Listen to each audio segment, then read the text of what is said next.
welcome to another episode here on my channel. My name is ChaosMole, and today we are taking a look at the 1.8 update for Warhammer 40k Darktide, the pre-weekend status.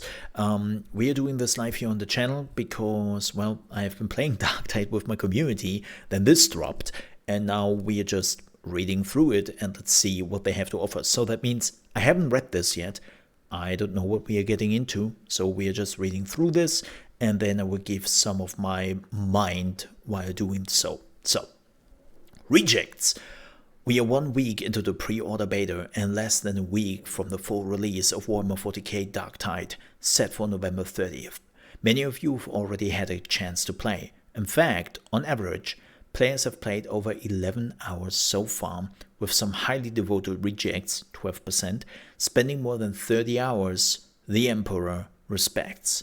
Am I at 30? I'm not at 30 yet, I think, but close. It is exciting to see, but we clearly have more work to do.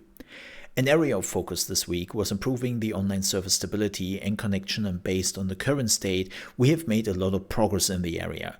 This isn't to say it's perfect. Yeah, I had a crazy game just a few rounds ago where everything disconnected, then we started at the beginning of the game again without any enemies, and we had also 3 bots on top of the 4 players in that round. It was the craziest thing I've ever seen. In fact, we are focusing on a set of connectivity issues that some of you experience, often requiring to use a VPN to play the game. What the hell? While we appreciate the extra effort from our players, this isn't an ideal state and something we plan to solve. Yeah, that's kind of weird because the game is available to play everywhere. It's not like Lost Ark or something where you are not allowed to play if you're not coming from specific regions. Weird.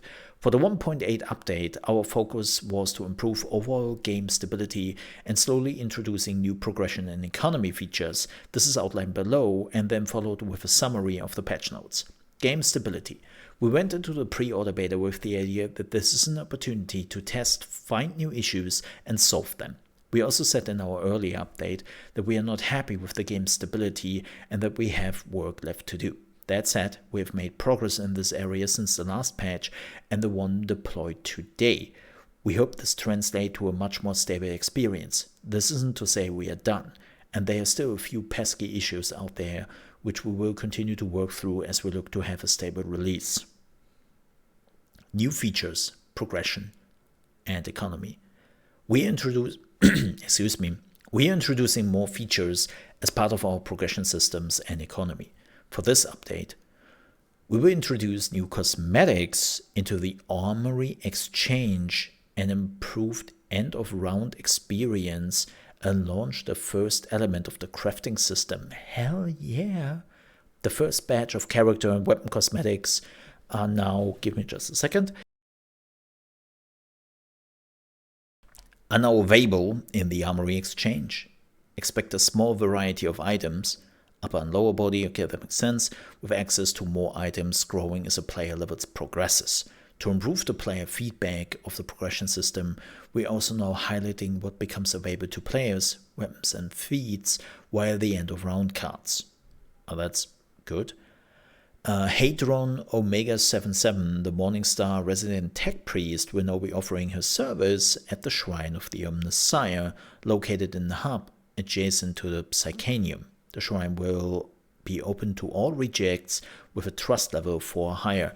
So I assume it's right on the other side where like this big area is. Yeah. With today's patch, we are introducing the consecration ability, allowing you to upgrade the tier of a weapon or curio you have available. As the item's tier is upgraded, a random perk or blessing will be added. Depending on the tier, it has been upgraded too. Consecration uses crafting materials, with the cost increasing for higher tier weapons. Crafting materials are now available throughout the missions you undertake on Tertium. Be sure to explore the world and you might find the materials to pick up. Finally! I was kind of annoyed that this was, by the way, not in. The resources collected are awarded to the entire team equally. Everyone gets the same amount of resources and there is no split depending on the team size. As you explore the Hive City, you will find plasteel, an exceedingly common material in the Imperium, and diamantine, a much rarer material only seen on higher difficulty levels. Makes sense. Gameplay balancing. As we said before, we will continue to balance the gameplay based on player feedback. In this update, we are trying to balance the effortless kite dodging and maintaining a nimbleness of lighter weapons that live and die by the dodge. Beyond that, we are also monitoring the current dodge and toughness configuration, and we'll continue to tweak it leading up to the release. Yeah, dodging, like, it's kind of funny. I was preparing a dodging in a block video, and right now even blocking has its place, and it's not useless. Dodging is king. Dodging is king in so many areas. So, yeah. Let's have a look. Crafting features is in. Okay, that makes sense. Armory exchange updated. Buy character and weapon skins in the store. I'm looking forward to that one. We will take a look at that. Added end of round cards to show better what you unlock. That's good. Some marks for consumers from items, pristine mastercrafted items. Okay. That's good. That's good. Like, it's kind of weird when he is offering you a blue item and you can literally get some good blue items from the other dude just for money instead of like the missions you have to do. So yeah, made Zealot's penance tier 1 and 2 pants more distinct. This is hilarious for me because I literally unlocked the tier 2 pants half an hour ago. I put them on and I was like, what?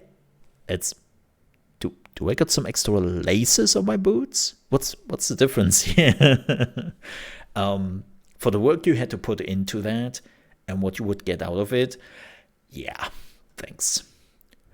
We added better interfacing for some cases where invalid names are entering. Okay. This is just some fixes and tweaks.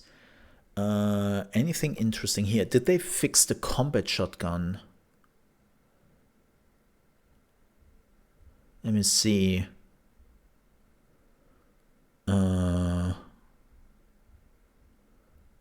Let me see. Come on, weirdly ammo increased indefinitely when reloading. Polo, bit of variety. Yeah, let me see if they fixed the combat shotgun because I'm pretty sure it's a bug.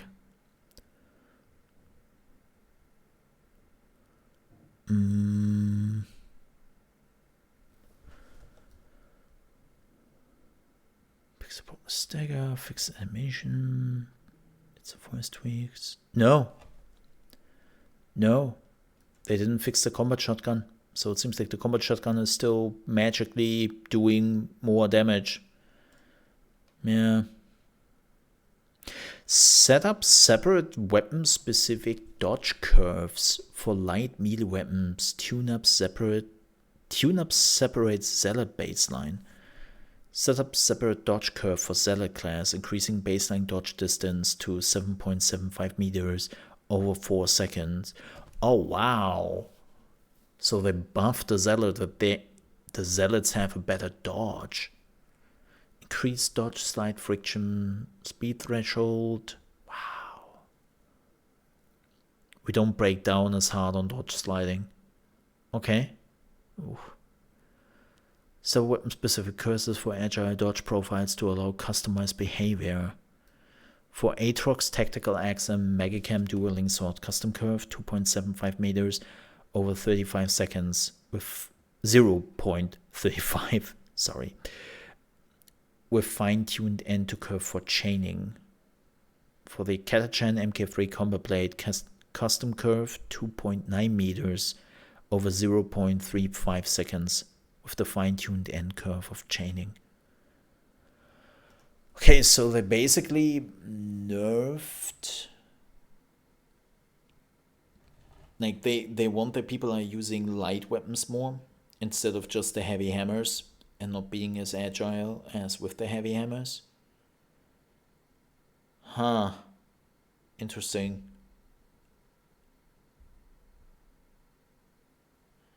But that was the only change. Okay.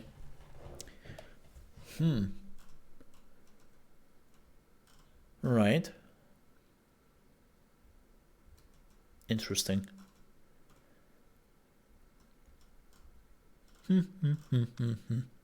All right. Let me see if the patch is available actually, as long as we are still recording here. I don't think so.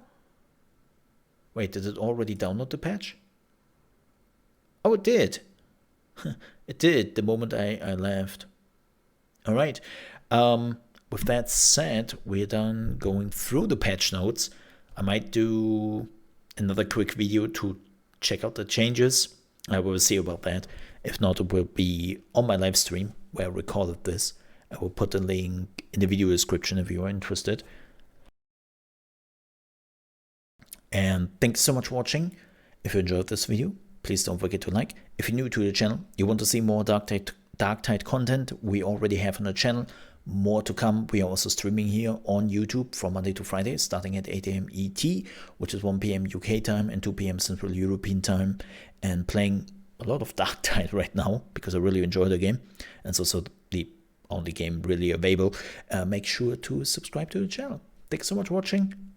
The Emperor protects. I will see you next time. Stay safe.